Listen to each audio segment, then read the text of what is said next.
Alright. Woo! Video 3 was fun. Had a tree branch almost land on my head, and mosquitoes took advantage of that. Started climbing on my lips and nose while I was freaking out. So I'm a hot mess. I'm a hot mess right now. Anyway, would-be farmer here, halfway between Jacksonville and Orlando, doing some videos. This is Elsa Storm Day. Kapow! We are on the west part of our property,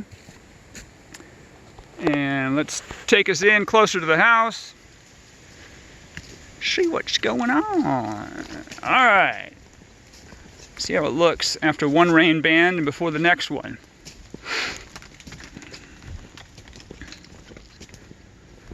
Let me go ahead and shut that gate. I walked through and tried to clear spider webs away so I wouldn't get them hanging from my face. Leaving the gate opens makes it a little bit easier for me to keep the video camera somewhat still and try to make us a presentable, professional video.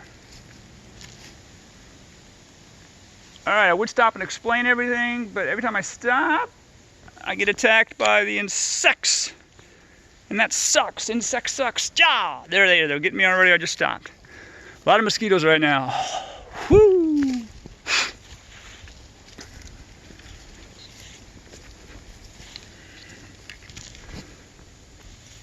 Yeah, stop. All right.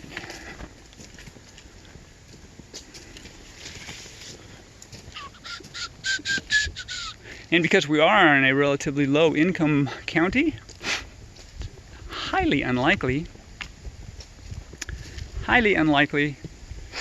that there's major spray programs going on for mosquitoes. And frankly, I'll take it. I'd rather have the mosquitoes bother me and the accumulations of toxins. We as a nation have been spraying toxins for a long time. It's not just us. We convinced Mexico and India to do the same thing. Toxins, chemicals, better agriculture through chemicals. And we're killing ourselves because of that. Hey Toby, you're alive and well. How you doing, buddy? Chasing stuff, catching stuff? I don't need to leave the gate open for you because you can climb right through the hole there at the bottom. So you coming out? Huh? Or you can climb over it. Yeah, that was tough. You coming out? Standard domestic cat. All right, I'm gonna head this way. Doing a tour. All right, let's go into the garden. Toby, we're going into the garden. Well, I step on these California barking spiders. All right, see what's going on here.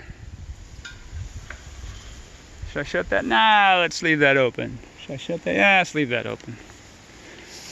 All right, walking by the 4 o'clocks. Well, muscadine grape leaves growing out here. All kinds of edible stuff.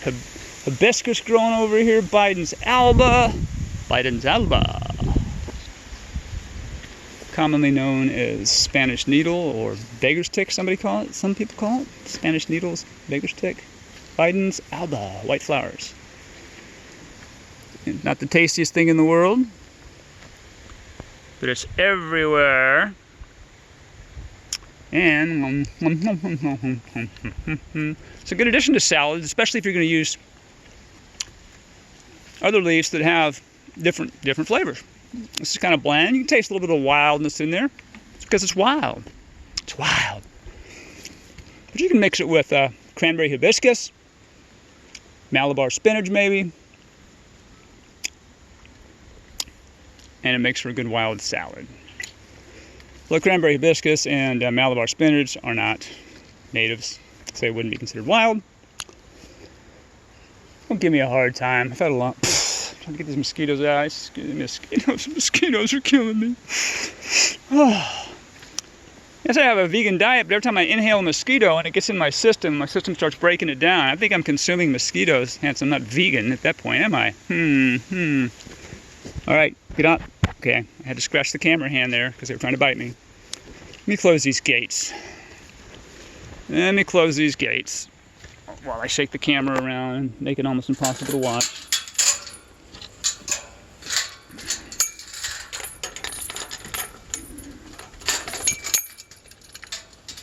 I really need to do these videos when I have help. But hey, whatever. Still learning. Always learning. Alright, I think I mentioned earlier I would tell you all about all these trees, but when I stop, I get slammed by mosquito bugs, so I'm going to keep moving. Although right ahead of me, that's a peach. That gave us some nice fruit this year. Peaches, so the nectarines came first, then the peaches, and then the plums. We're just now finishing up the plums. In fact, in a minute, we'll go take a look at our one fruiting plum tree. We've got several plum trees, most of them native. I have one non-native, and it's fruiting. Well, come on in. Where are you? Climb the fence. Jump. You're a cat. You can do this. Recently planted a bunch of blackberry. I have not had good luck with blackberry. I think I planted 7 or 8 before. Didn't know what I was doing then. I know a little bit more now. Hopefully I can keep these going. Sometimes I learn, realize, understand, experience, gain knowledge. I don't even know it because I'll do the same thing, I think, with better results. And it also could possibly be, and probably be, because the soil's getting better. I forget, for everything I do, nature does probably 10 things. So if I'm adding some compost, nature's reacting to it. Building fungal networks, microbes are going crazy.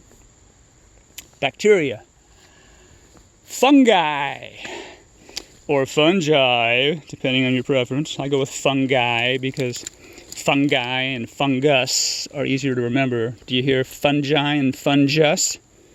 Fungus is a pretty impressive word, but fungus. Fungus, y'all. Come to the party. Fungus. Fungi, amoeba, bacteria. Heck, I don't even know what I'm talking about. Mostly protists. All these microscopic things are building. So for everything I see above the ground that's doing amazing stuff, there's 10 times that stuff below ground. 10 times that stuff below ground that nature's got going on.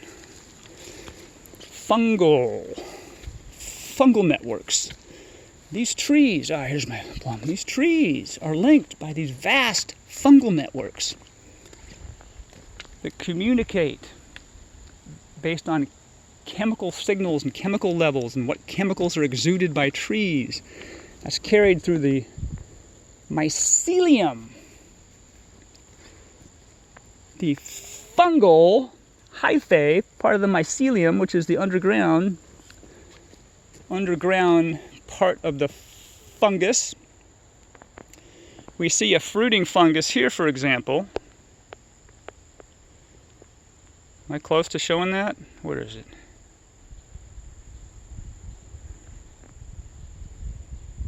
Having a hard time seeing through this thing. There we go, right there where I said it was. That's the fruiting mushroom, but underneath it is a vast array of hyphae, which is called mycelium. If I understand this correctly, I'm still learning mycelium network. Similar to an internet network where everything is connected. All these filaments connected between trees, plants.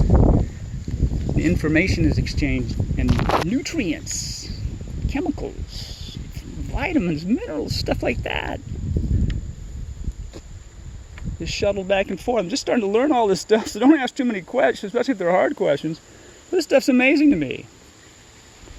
I had no idea. I thought the mushroom was like it's